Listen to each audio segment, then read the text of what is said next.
Bem-vindos a mais um ao meu DLQ. Acho que esse é o número 9. Vamos aqui, como de praxe, as leituras, as últimas leituras. Terminei de PGC e como eu tinha falado antes para vocês, do que eu já tinha lido, né, e desse volume aqui e dos demais, o pessoal faz um hype muito grande sobre ele e eu acho, na verdade, uma série ok, é boa, mas não é um quadrinho que vai entrar no teu top 10 melhores quadrinhos da vida, né? Nem no top 20, talvez. E eu acredito que seja a mesma coisa relacionada, por exemplo, a séries policiais, CSI, né? A Law and Order, né? Tem pessoas que gostam, realmente, que a pessoa assiste mesmo tudo disso, mas parece um negócio mais nichado, sabe? Você nunca vai ver alguém que fala, nossa, aquela série policial ali é top 3 da minha vida, certo? Então é mais ou menos aquelas coisas que você vê, legal, bom, mas é mais destinado a um público em específico, né? Público que gosta mesmo desse gênero, que vai achar muito fodona essa série, né? Série policial, no caso aqui tô falando do Gibi, né? E se aplica também à série de TV policial.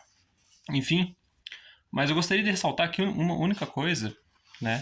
E até por isso que eu tô aqui com o Gibi, né? Senão só nem falaria dele. É essas histórias backup aqui, né? Da Josie Mack, que saíram na Detective Comics. Eu não sei os números ali bem ao certo, mas elas são escritas pelo Chad Winnick com a arte do Cliff Shank. E eu gostei bastante dessa história de origem aqui. É bem trabalhado ela com suas questões familiares, né? Digamos assim, a origem dela, né? Que ela tem um certo poder. Não vou entrar muito mérito nisso, mas ela tem um poder que ela descobre já cedo. Ela usa eles já quando criança. E aqui adulta, quando ela entra na polícia. E a princípio ela, né, não usou desde um conflito que teve lá quando ela era criança. E aqui ela está resolvendo o caso de um neto de um mafioso desaparecido. E ela acaba recorrendo um pouco esse poder. Mas o que eu achei mais legal, todo o núcleo ao redor dela, desenvolvido pelo Chad Winnick, né? O parceiro, o policial dele ali. O pai dela também é bem interessante. E parece que não é aquelas coisas assim convenientes, né? Que acontece numa série. Ah, ele usou essa coisa aqui 2, 3 páginas atrás e ele já tem que usar logo em seguida, né? Não, ele vai implantando sementes até que elas cresçam, né? E é tudo muito orgânico. Então isso que eu gostei mesmo da história. E aqui nesse terceiro volume da Eagle Moss a gente só tem uma parte dela, no quarto termina, finaliza, né? E já nesse terceiro volume aqui, né, final dessas histórias backup tem uma reviravolta para continuarem aí na parte 4 dessa série aqui da Eagle Moss. Beleza? Tá. Próximo volume. Próximo volume é o Tex Wheeler, número 1, né, dessa nova série do Tex. Comprei no último DLQ, né? Já mostrei para vocês. Gostei bastante dos desenhos. Aqui só dá um gostinho bem leve o que vai ser a série, né? Tex, por enquanto, é um fora da lei. E há um mistério porque ele é um fora da lei. Aparentemente ele matou uma galera que estava relacionada ao assassinato do pai e irmão dele, né? E aqui no início a gente tem 3 caçadores de recompensa junto com um cara lá de uma cidade, a cidade onde o Tex fez a matança, atrás do Tex. E eles acabam seguindo o rastro do Tex, né? Mas eles acabam dando de cara com um ladrão de cavalos ali e acaba acontecendo aqui um desfecho entre esses personagens, né? E o Tex depois segue o rumo com esse ladrão de cavalos, conhece melhor. Eles se encontram ali com um amigo do Tex, né?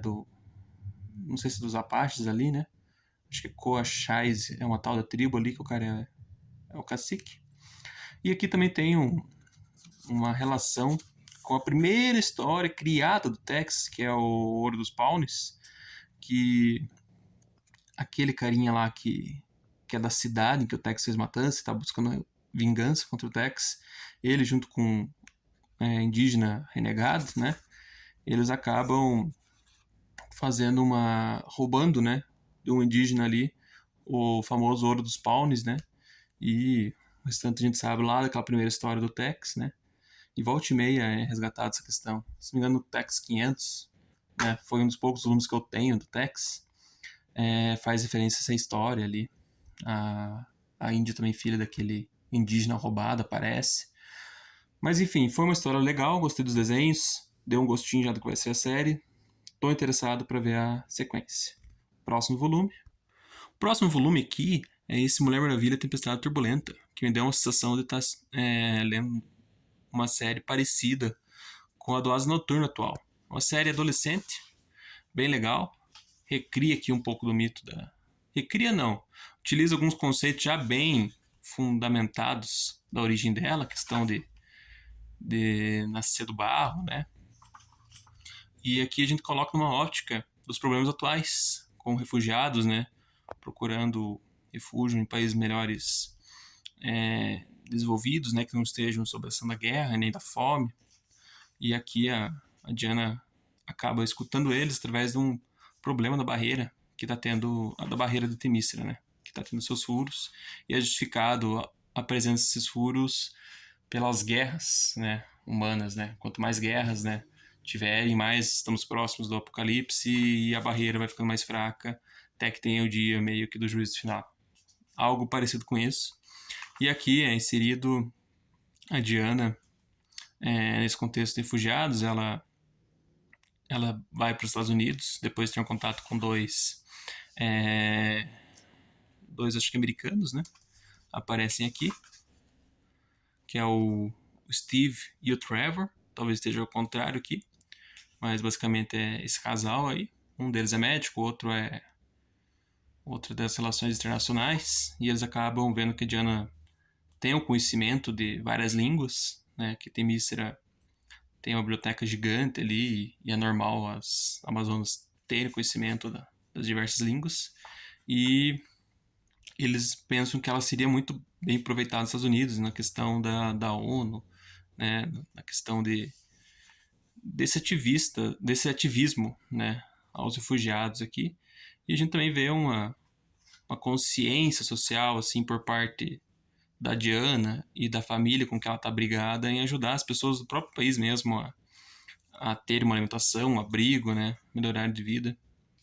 Então, e tem toda uma vibe meio as noturnas, as relações, é uma boa vibe, junto com essa ação social da Diana aí. Então, os desenhos, né, remetem um pouco, né, a paleta de cores não é parecida, né, uma cor mais um azul mais sóbrio, né, mas os desenhos têm uma vibe não tão Bruno Redondo, mas ao pessoal, né, que faz as artes do Asa, tirando ele, né. No volume 2 a gente vê um pessoal que tem um traço parecido até com o dessa moça aqui. É uma história legal, eu achei só que deram uma derrapada no final, que um dos refugiados ali, que a família da Diana ajuda, né, até ganhar a cidadania, ele tem que fazer aquele voto de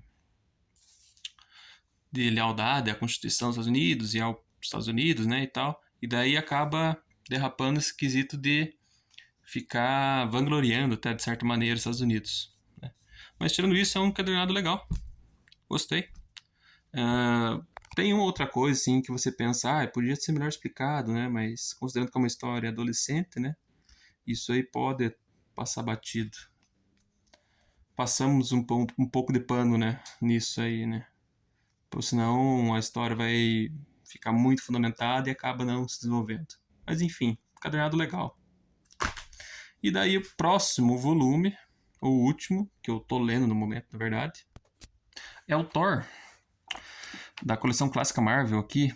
Eu li os primeiros 2 números, tenho 9 números aqui, 83 a 91, né? 9. E basicamente aqui a gente tem o clássico mesmo da Marvel, né? Nessas primeiras histórias aí. É bem o jeitão do que eu li já no Quarteto Fantástico e tal. Questão bastante espacial.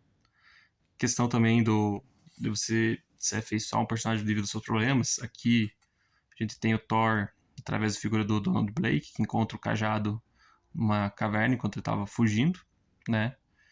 E ele acaba batendo com esse cajado no chão e ele acaba ganhando os poderes do Thor. Acho bem legal essa relação, sim, né? Que dá uma questão de identidade secreta, né? Ao Thor. É que nem o Peter Parker com o Homem-Aranha, né? Homem de Ferro, de uma certa maneira. Então cria um certo transtorno, né? Ao se transformar o herói, né? Ao encarar um problema e ele tá de frente com o problema com o Donald Blake. É legal. E aqui a gente tem uma história que ele vai... o Donald Blake vai ajudar a população que está sendo vitimizada por um ditador, né? Um ditador aparentemente de esquerda, enquanto tem o outro lado que é democrata, né? E seria o lado bonzinho. Aqui a gente tem, né, o típico história dos anos 60 criticando os comunistas, né? A gente tem também isso no Quarteto Fantástico algumas vezes. Achei legal, né? Fazer o quê? Tipo, é uma história de certa maneira datada, mas é legal ainda. Olha o meu marca-página aí, personalizado. Mas, né, apesar disso, é uma história bem legal, é divertido, né? E temos cenas do Thor aqui também, de ação, que até pros anos 60, né, são boas demais. Até pros anos 70, 80, a gente não vê cenas legais, assim, de ação e de fluidez, né? E eu gosto, né, apesar de muita gente gostar do traço do Jack Kirby, do final da sua carreira, eu gosto mais desse traço clássico aqui dele, né, dos anos 60. Eu acho que a anatomia dele tá bem boa e a narrativa também é boa. E vamos ver como que vai ser a conclusão desse encadernado aqui, né? Tem ainda vários issues, digamos assim, para serem lidos dele. Agora as aquisições. Aqui eu peguei a Saga dos X-Men volume 2. Eu li o primeiro volume e gostei bastante. Foi minha segunda porta de entrada aos X-Men. A primeira foi os X-Men lá do Joss Whedon, que eu não gostei, já passei pra frente. Achei muito bobo, superficial. E aqui é aquela parte dos X-Men que são desenhada pelo Paul Smith, junto, né, claro, com o roteiro do Chris Claremont, que foi o cara que mais escreveu X-Men. Aqui a gente vai ter, pelo jeito, a continuação da relação do Ciclope com a Madeline Pryor. Tem ali pelo que eu passei já, tem o Professor Xavier com aquela guria lá que eu não lembro o nome, talvez seja uma alienígena, mas ele com o seu corpo novo, né, que foi feito um clone dele e ele passou a mente dele para esse clone. Aqui o Mutano. Então, tô gostando bastante dessa fase. Os desenhos do Paul Smith são bem fluidos e a narrativa dele é muito boa. Eu gostei bastante mesmo dele, eu não conhecia antes. E aqui o que acontece? A gente tem algumas histórias posteriores a essa fase, a essa época do tempo, mas que tem relação às histórias originais, né? Aqui eu não tenho certeza se já entra nisso. Eu sei que aqui, ó, já tem já um desenho mais moderno, digamos assim. A colorização já é moderna, digital. Então, não sei se vão contribuir para a história, né? Vamos ver. Espero que sim. Que é foda você comprar um cadernado, né? Que já tem um certo preço. Eu peguei em promoção, mas mesmo assim o preço dele é R$36,90. E daí metade dele for inútil, né? Não agregar muito, né? Enquanto você podia ter no lugar delas histórias da continuação da fase, né? E agregar muito mais. Enfim, feita a consideração. Aqui mais um quadrinho, né? Batmangá, do Jiro Kawata. Ouvi falar muito bem desse material. Eu achava que ele tinha orelhas, uma sobrecapa, mas ele não tem, é só as orelhas. É um mangá feito, acho que perto do seriado dos anos 60, né? Aqui eu ouvi falar que não pôde se utilizar alguns vilões clássicos do Batman, alguns foram criados e tal, para esse mangá em específico. Mas diz que o mangá é de uma ótima qualidade, sim. Tem uma vibe boa, assim. Não é o Batman tão carrancudo, mas acho que também não é o Batman palhaço da série de 66. E o legal é que tem algumas páginas coloridas aqui, né? Então vamos ver essas histórias aqui pro japonês Jiro Kawata, né? Ouvi falar muito bem, né? Uma galera gostou desse primeiro volume e continuou, né? Pegou os demais, ficaram na espera, na angústia de seus demais. Enfim, é isso. E aqui a última aquisição. Eu nem pensava em pegar esse quadrinho, mas peguei por causa do preço. Vem aqui um marcadorzinho de página personalizado da série, né?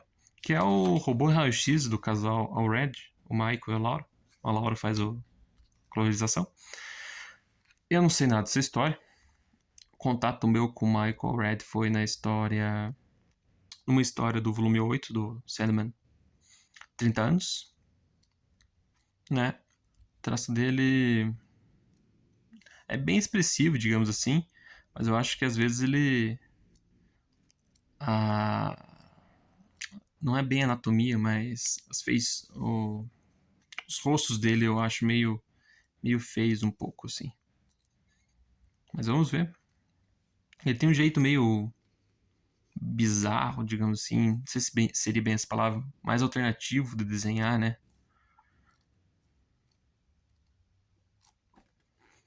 Nossa, que legal. Com os desfoques parecendo tipo como se estivesse vendo um 3D, mas sem óculos. E daí, vamos ver, né? Não vai ser uma leitura pra já, né? Porque eu peguei mais a promoção e nem tava no radar esse gibi. Mas assim que der na telha eu leio ele. Os desenhos são legais, mas como eu falei, ele tem essa vibe meio alternativa de desenhar, né? Ó, esses rostos meio que tentam se expressar demais, né? Sempre pode ver, né, que a questão das bocas, elas são bem plásticas, né? Plácidas, né? Os desenhos do Red. Ó, as bocas e os olhos também, né? Pode ver. Então ele tenta mostrar muita a reação, a expressão da pessoa por esses componentes do rosto. E que às vezes não fica muito bonito, mas enfim. Pelo jeito narrativo dele é boa. Né, bem fluido e tal, olhando por cima, né, agora. Mas é isso. Esse foi mais um DLQ, né? Algumas resenhas breves ali com aquisições também. E é isso. Valeu, falou e até mais.